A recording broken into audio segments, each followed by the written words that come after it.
নমস্কার। কেন্দ্র সরকারের শ্রম কার্ড বা ই-শ্রম কার্ড অনলাইনে কিভাবে আপনি আবেদন করবেন? এই আবেদন করার ক্ষেত্রে বেশ কিছু নিয়মাবলী রয়েছে এবং সেই সঙ্গে আবেদন পদ্ধতি রয়েছে এবং প্রয়োজনীয় ডকুমেন্টস রয়েছে।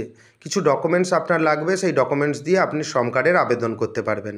তাই আবেদন পদ্ধতি, প্রয়োজনীয় ডকুমেন্টস লিস্ট এবং শ্রম কার্ড কীভাবে ডাউনলোড করবেন সমস্ত তথ্য আপনি এই ভিডিওতে পাবেন। তাই চ্যানেলে নতুন হয়ে থাকলে চ্যানেলটিকে সাবস্ক্রাইব করে দেবেন পরবর্তী গুরুত্বপূর্ণ আপডেট পাওয়ার জন্য। মিনিস্ট্রি অফ লেবার এমপ্লয়মেন্ট অর্থাৎ কেন্দ্র সরকারের শ্রম দপ্তরের অফিসিয়াল ওয়েবসাইট ভিজিট করবেন এবং এখানে দেখতে পাবেন ই শ্রম লেখা রয়েছে এবং ডান দিকে দেখতে পাবেন রেজিস্টার অন ই শ্রম। রেজিস্টার অন ই শ্রম অপশানে ক্লিক করবেন এবং আপনার সুবিধার্থে এই ওয়েবসাইটের লিঙ্ক আমি ডিসক্রিপশন বক্সে প্রোভাইড করে দেবো। আপনার কাছে নতুন ইন্টারফেস এখানে দেখতে পাচ্ছেন। প্রথমে মোবাইল নাম্বার দেবেন এবং আধার লিঙ্ক মোবাইল নাম্বার ওনারা প্রেফার্ড করবেন। লেখা রয়েছে Aadhaar link mobile number is preferred এবং তারপর ক্যাপচা রয়েছে, ক্যাপচা সঠিকভাবে নির্দিষ্ট জায়গায় দেবেন এবং তারপর লেখা রয়েছে are you an active member of employee provident fund organisation. আপনি কি ইপিএফও বা পিএফের অ্যাক্টিভ মেম্বার আছেন? যদি থাকেন ইয়েস করবেন, নতুবা আপনি নো অপশানে ক্লিক করবেন। Next option are you an active member of employment state insurance company. আপনি কি ইএসআইসির মেম্বার রয়েছেন? যদি থাকেন তাহলে আপনি ইয়েস করবেন, নতুবা আপনি নো করে দেবেন। এইভাবে অপশানগুলি আপনি এখানে টিক চিহ্ন দেবেন বা আপনি ক্লিক করে দেবেন চেকবক্সে এবং ডান দিকে দেখবেন এজ ক্রাইটেরিয়া রয়েছে। Age should be between 16 to 59 years এবং এখানে জন্ম তারিখ লেখা রয়েছে, আপনি দেখে নেবেন। এবং বাম দিকে দেখবেন এন্টার ওটিপি, ওটিপির জায়গায় ওটিপি দেবেন। একটি টাইমার রয়েছে, এই টাইমার শেষ হলে রিসেন্ট ওটিপি অপশানে ক্লিক করবেন যদি না ওটিপি আসে। ক্যাপচা দেওয়ার পর দেখতে পাবেন সাবমিট একটি অপশান রয়েছে, আপনি সাবমিট অপশানে ক্লিক করবেন এবং আধার লিঙ্কড মোবাইল নম্বর আপনার কিন্তু লাগবে, তা না হলে আপনি কিন্তু এই কাজটি করতে পারবেন না বা আধার অথেন্টিকেশন করতে পারবেন না। এবং যদি আপনি ফিঙ্গারপ্রিন্ট দিয়ে করেন সেক্ষেত্রে কোনো অসুবিধা নেই, তখন আধার লিঙ্ক মোবাইল নম্বর লাগবে না। আপনি যদি নিজে থেকে করেন বা আপনার কাছে ফিঙ্গারপ্রিন্ট ডিভাইস না থাকে সেক্ষেত্রে আপনাকে ওটিপি দিয়ে কাজ সারতে হবে এবং আইডি স্ক্যানেও আপনি কিন্তু কাজ করতে পারবেন। সবথেকে সহজ পদ্ধতি ওটিপি। আপনি এখানে আধার নাম্বার দেবেন, আধার নাম্বার বা ভার্চুয়াল আইডি নাম্বার দুটো লেখা রয়েছে। আধার নাম্বার আপনি দেবেন, ভার্চুয়াল আইডি থাকলে ভার্চুয়াল আইডি নাম্বার দেবেন। এখানে ফিঙ্গারপ্রিন্ট এবং আইরিস এবং ওটিপি তিনটে অপশান রয়েছে, আপনার মতো আপনি অপশানে সিলেক্ট করবেন এবং ক্যাপচা যে অপশান রয়েছে আপনি ক্যাপচাটি সঠিকভাবে নির্দিষ্ট জায়গায় দেবেন এবং চেকবক্সে ক্লিক করবেন। ক্লিক করার পর সাবমিট অপশান রয়েছে, আপনি সাবমিট অপশানে ক্লিক করবেন। দেখতে পাবেন যেহেতু আমি আধার অথেন্টিকেশন ওটিপির মাধ্যমে করছি সেজন্য আপনার মোবাইল নম্বরে বা আমার মোবাইল নম্বরে একটি ওটিপি আসবে। ওটিপি নির্দিষ্ট জায়গায় দেবেন এবং ডান দিকে একটি দেখবেন একটি টাইমার কাউন্টডাউন হচ্ছে।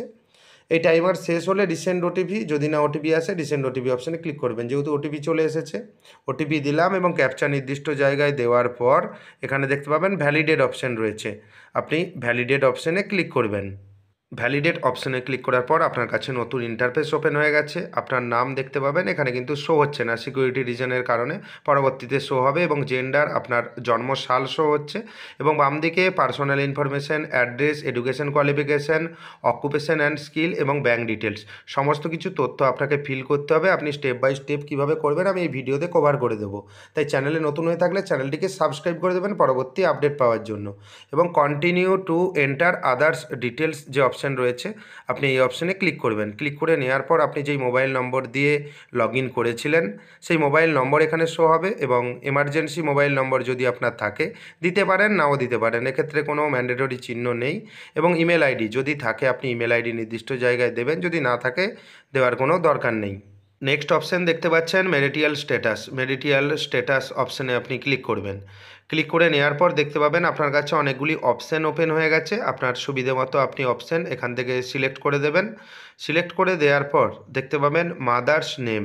মাদার্স নেম একটি অপশান রয়েছে, আপনার মায়ের নাম নির্দিষ্ট জায়গায় দেবেন এবং এরপর ফাদার্স অ্যান্ড হাজব্যান্ড নেম আপনি এখানে ক্লিক করবেন। যদি স্বামীর নাম দিতে চান হাজব্যান্ড নেমের জায়গায় ক্লিক করবেন, যদি ফাদার্স নেম দিতে চান তাহলে ফাদার্স নেমের যে চেকবক্স রয়েছে এখানে আপনি ক্লিক করবেন। এরপর ফাদার্স নেম আপনার বাবার নাম দেবেন, যদি আপনি দিতে চান যে আপনার হাজব্যান্ডের নাম দেবেন, যারা বিবাহিত মহিলারা রয়েছেন আপনি হাজব্যান্ড নেম অ্যারো চিহ্নতে ক্লিক করে আপনার স্বামীর নাম বা হাজব্যান্ডের নাম দিতে পারেন। Next option social category. Social category অপশানে ক্লিক করবেন। ক্লিক করে নেওয়ার পর এখানে দেখবেন এসসি, এসটি, ওবিসি, জেনারেল। আপনি এখান থেকে যেই সোশ্যাল ক্যাটাগরি থেকে বিলং করেন সেটা এখান থেকে সিলেক্ট করে দেবেন। সিলেক্ট করে দেওয়ার পর ব্লাড গ্রুপ, আপনার ব্লাড গ্রুপ কী রয়েছে এখান থেকে আপনি সিলেক্ট করে দেবেন। এবং এটা ম্যান্ডেটরি না, যদি না আপনি ব্লাড গ্রুপ আপনি জানা থাকে সেক্ষেত্রে না দিলেও কোনো অসুবিধা হবে না। Next option differently abled. আপনি ভিন্নভাবে সক্ষম বা বিশেষভাবে সক্ষম যদি হয়ে থাকেন সেক্ষেত্রে আপনি ইয়েস করবেন, নতুবা নো করে দেবেন। Next option nominee details. প্রথমে আপনি নমিনির নাম দেবেন। নমিনির নাম দেওয়ার পর নমিনির ডেট অফ বার্থ, নমিনির জন্ম তারিখ ডিডি ওয়াইওয়াই ফরম্যাটে দিতে হবে এবং এখানে একটি ক্যালেন্ডার চিহ্ন রয়েছে, দেখতে পাবেন এখানে ক্যালেন্ডার চিহ্নতে ক্লিক করবেন। ক্লিক করে নেওয়ার পর দেখবেন ক্যালেন্ডার একটি ওপেন হয়ে গেছে। এখান থেকে নমিনির জন্ম তারিখ এখান থেকে সিলেক্ট করে দেবেন। এরপর দেখতে পাবেন জেন্ডার। জেন্ডার এখান থেকে জেন্ডার অ্যারো চিহ্নতে ক্লিক করবেন, জেন্ডার এখান থেকে সিলেক্ট করে দেবেন। এখানে নমিনির জেন্ডার সিলেক্ট করবেন।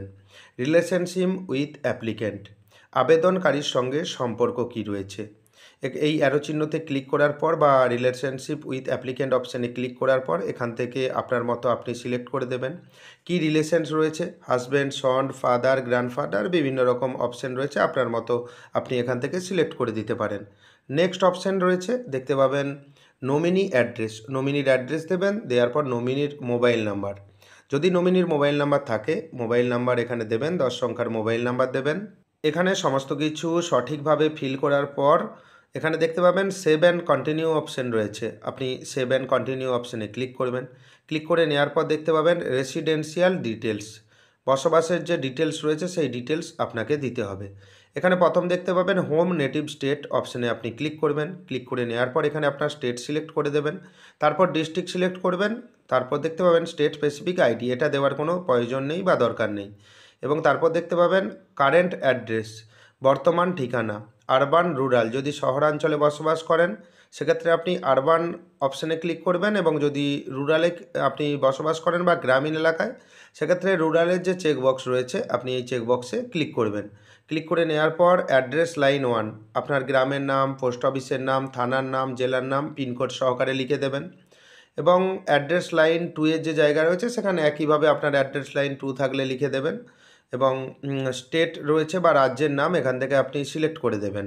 এখানে রাজ্যের নাম বা স্টেটের নাম সিলেক্ট করে দেওয়ার পর জেলার নাম দেবেন, জেলার নাম দেওয়ার পর সাব ডিস্ট্রিক্ট বা তহসিলের নাম এখান থেকে আপনি সিলেক্ট করে দেবেন। এখান থেকে সিলেক্ট করে দেওয়ার পর তারপর দেখতে পাবেন ভিলেজ অপশান রয়েছে, আপনার গ্রামের নাম এখান থেকে সিলেক্ট করতে হবে।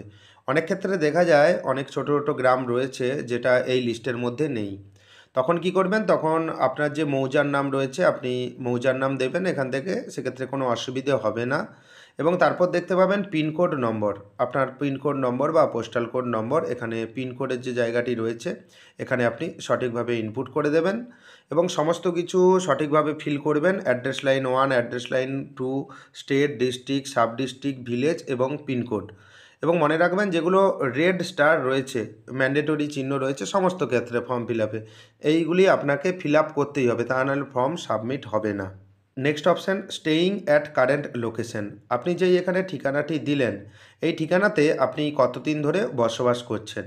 স্টেইং অ্যাট কারেন্ট লোকেশন অপশানে ক্লিক করবেন। ক্লিক করে নেওয়ার পর দেখতে পাবেন এখানে লেস দ্যান 1 ইয়ার, 1 বছরের কম বসবাস করছেন কিনা, বা 1 থেকে 2 বছর, বা বিভিন্ন রকম লিস্ট রয়েছে, মোর দ্যান 25 ইয়ার্স, আপনার মতো আপনি সিলেক্ট করে দেবেন যে আপনি কত বছর এই ঠিকানায় রয়েছেন। নেক্সট অপশান পার্মানেন্ট অ্যাড্রেস, যদি শহরাঞ্চলে বসবাস করেন তাহলে আরবান চেকবক্সে ক্লিক করবেন, যদি রুরালে আপনি বসবাস করেন রুরাল চেকবক্সে আপনি ক্লিক করবেন। এরপর সেম একইভাবে অ্যাড্রেস লাইন 1, 2 আপনি ফিল করবেন এবং জানবেন যে আপনার বর্তমান লোকেশন অর্থাৎ কারেন্ট লোকেশন এবং পার্মানেন্ট লোকেশন যদি একই হয় সেক্ষেত্রে কোনো অপশান নেই, দুক্ষেত্রেই কিন্তু আপনাকে লিখতে হবে।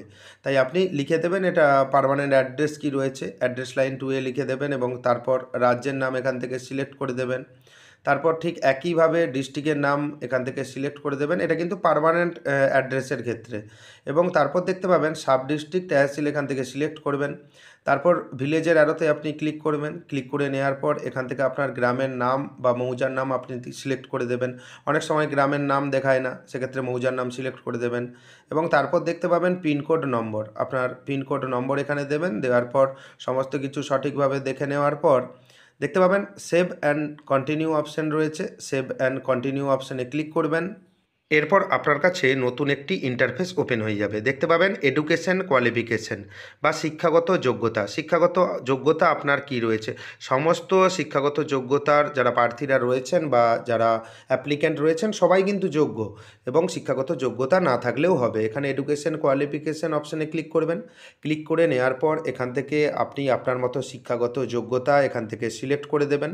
দেখতে পাবেন এখানে secondary, primary, below primary, higher secondary, graduate, post graduate সমস্ত শিক্ষাগত যোগ্যতা রয়েছে।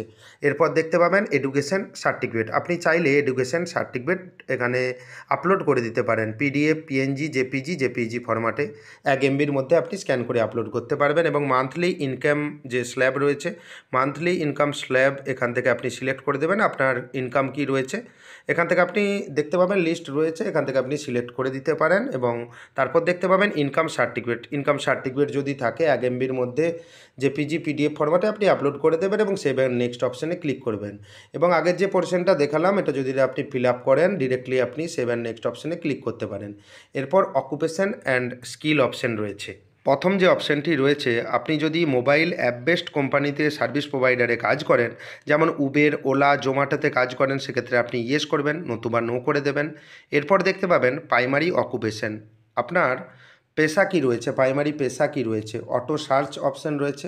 আপনার যেই পেশা রয়েছে আপনি এখানে যে অপশানটি রয়েছে এখানে আপনি লিখবেন। আপনি যখন ইংরেজিতে লিখবেন দেখবেন সেই রিলেটেড কী কী পেশা রয়েছে এখানে কিন্তু শো হবে। এখান থেকে আপনি লেখা শুরু করবেন, করার সঙ্গে সঙ্গেই দেখবেন নিচে লেখা রয়েছে। এখান থেকে আপনার মতো আপনি সিলেক্ট করে দেবেন। করে দেওয়ার পর সেকেন্ডারি অকুপেশন কী রয়েছে সেটা আপনি সিলেক্ট করবেন। এবং তারপর কত বছরের অভিজ্ঞতা রয়েছে, ওয়ার্কিং এক্সপিরিয়েন্স, এখান থেকে আপনি সিলেক্ট করে দেবেন। যেই পেশা বা অকুপেশন দিলেন সেটা ছাড়া আর কোনো সেকেন্ডারি অকুপেশন রয়েছে কি না সেটা আপনি এখানে দিতে পারেন। যদি না থাকে কোনো অসুবিধা নেই, না দেওয়ার কোনো দরকার নেই। এবং অকুপেশন যেটা রয়েছে অকুপেশন সার্টিফিকেট, অকুপেশন সার্টিফিকেট বা পেশাগত সার্টিফিকেট থাকলে আপনি এখানে পিডিএফ, জেপিজি, পিএনজি এবং জেপিইজি ফরম্যাটে 1 এমবির মধ্যে আপনি এখানে আপলোড করে দিতে পারেন। এটা কিন্তু ম্যান্ডেটরি না। এবং এখানে লেখা আছে how do you acquire skill, আপনি কি স্কিল্ড, এখানে যদি ট্রেনিং থাকে আপনি ইয়েস করবেন। সাব স্কিল যদি কোনো থাকে আপনি এখানে ইয়েস করতে পারেন। এখানে আপনি লিখে দিতে পারেন এনি সার্টিফিকেট যদি থাকে, যদি সার্টিফিকেট থাকে ইয়েস করবেন, তখন সার্টিফিকেট নাম্বার দিতে হবে। এবং ইন্টারেস্ট ইন স্কিল আপগ্রেড, যদি আপনি স্কিল আপগ্রেড করতে চান সেক্ষেত্রে আপনি এই অপশানে ক্লিক করবেন এবং সেভ অ্যান্ড কন্টিনিউ অপশানে ক্লিক করবেন এবং আপনার মতো আপনি সিলেক্ট করে দেবেন। এবং এরপর দেখতে পাচ্ছেন ব্যাঙ্ক সিডিং উইথ আধারের সঙ্গে ব্যাঙ্ক লিঙ্ক রয়েছে কি না সেটা আপনি দেখতে পাবেন। এখানে ইয়েস রয়েছে। যদি না ব্যাংকের সঙ্গে আধার লিঙ্ক থাকতো সেক্ষেত্রে এখানে নো লেখা থাকতো। প্রথমে ব্যাঙ্ক অ্যাকাউন্ট নাম্বার দেবেন, তারপর same confirm bank account number দেবেন, তারপর অ্যাকাউন্ট হোল্ডারের নাম দেবেন, তারপর আইএফএসসি কোড দেবেন। দেখবেন ব্যাংকের নাম, ব্রাঞ্চের নাম এখানে লেখা রয়েছে এবং তারপর সেভ অ্যান্ড কন্টিনিউ অপশানে ক্লিক করবেন। একটা কথা বলে রাখি, আপনার কাছে ব্যাংকের তথ্য যদি না থাকে আপনি ডিরেক্টলি সেভ অ্যান্ড কন্টিনিউ অপশানে ক্লিক করবেন এবং তারপর দেখতে পাবেন আপনার রেজিস্ট্রেশন ডিটেলস, আপনি যা যা ফিল আপ করেছিলেন সমস্ত তথ্য এখানে শো হচ্ছে। আপনি ক্রস চেক করিয়ে নেবেন যে ভুল ফিল করলেন কি ঠিক ফিল করলেন, আপনি ডকুমেন্টসের সঙ্গে একটু ম্যাচ করিয়ে নেবেন এবং তারপর ডিক্লারেশনগুলি পড়ে নেবেন। পড়ে নেওয়ার পর এখানে একটি আই আন্ডারটেক দ্যাট একটি অপশান রয়েছে, এখানে দেখবেন চেকবক্স রয়েছে, চেকবক্সে আপনি ক্লিক করবেন। ক্লিক করে নেওয়ার পর দেখতে পাবেন নিচে are you enrol for NCS national career সার্ভিসে, আপনি যদি এখানে এনরোল করতে চান সেক্ষেত্রে আপনি ইয়েস করবেন। যদি না করতে চান আপনি নো অপশানে ক্লিক করবেন। যদি এডিট করতে চান এডিট অপশানে ক্লিক করবেন এবং সমস্ত কিছু সঠিক বা ঠিকঠাক থাকলে আপনি এখানে সাবমিট অপশান দেখতে পাচ্ছেন, আপনি সাবমিট অপশানে ক্লিক করবেন। সাবমিট করার আগে বাম দিকে দেখবেন সমস্ত স্টেপ কমপ্লিটেড হয়ে গেছে, সমস্ত লেখাগুলো ব্লু হয়ে গেছে এবং আপনি দেখতে পাবেন যদি কোনো ভুলভ্রান্তি ঘটে আপনি এডিট করতে পারেন। যেহেতু সমস্ত ঠিকঠাক বা সঠিক রয়েছে সেক্ষেত্রে সাবমিট অপশানে ক্লিক করবেন এবং বারবার আপনি ক্রস চেক করে নেবেন, কারণ সাবমিট হয়ে গেলে আপনার দ্বিতীয়বার আপনাকে আবার কারেকশান করতে হবে। যেহেতু সব ঠিকঠাক রয়েছে সেক্ষেত্রে সাবমিট অপশানে ক্লিক করার পর কিছুক্ষণ ওয়েট করবেন। দেখতে পাবেন আপনার কাছে শ্রম কার্ড, আপনি দেখতে পাবেন আপনার আধারে যে ছবিটি রয়েছে সেটা এবং আপনার জন্ম তারিখ সহ, আপনি কি কাজ করেন, অকুপেশন সহ, আপনার ব্লাড গ্রুপ যদি দিয়ে থাকেন এবং আপনার অ্যাড্রেস, সমস্ত তথ্য এখানে শো হচ্ছে। এখানে শ্রম কার্ডের দেখবেন 12টি সংখ্যার একটি ডিজিট আপনার কাছে শো হবে বা শ্রম কার্ড নাম্বার শো হবে বা ইউএএন নাম্বার শো হবে এবং এই কার্ডটি আপনি পিডিএফ আকারে ডাউনলোড করে নিতে পারেন। ডাউনলোড ইউএএন কার্ড অপশানে ক্লিক করবেন। ক্লিক করে নেওয়ার সঙ্গে সঙ্গেই দেখবেন পিডিএফ আকারে এই কার্ডটি ডাউনলোড হয়ে গেছে। আপনি প্রিন্ট আউট করে নিয়ে আপনি রাখতে পারেন। ভিডিওটি কেমন লাগলো জানাবেন। চ্যানেলে নতুন হয়ে থাকলে চ্যানেলটিকে সাবস্ক্রাইব করে দেবেন পরবর্তী গুরুত্বপূর্ণ আপডেট পাওয়ার জন্য এবং ভিডিওটি বেশি বেশি করে শেয়ার করবেন। ধন্যবাদ।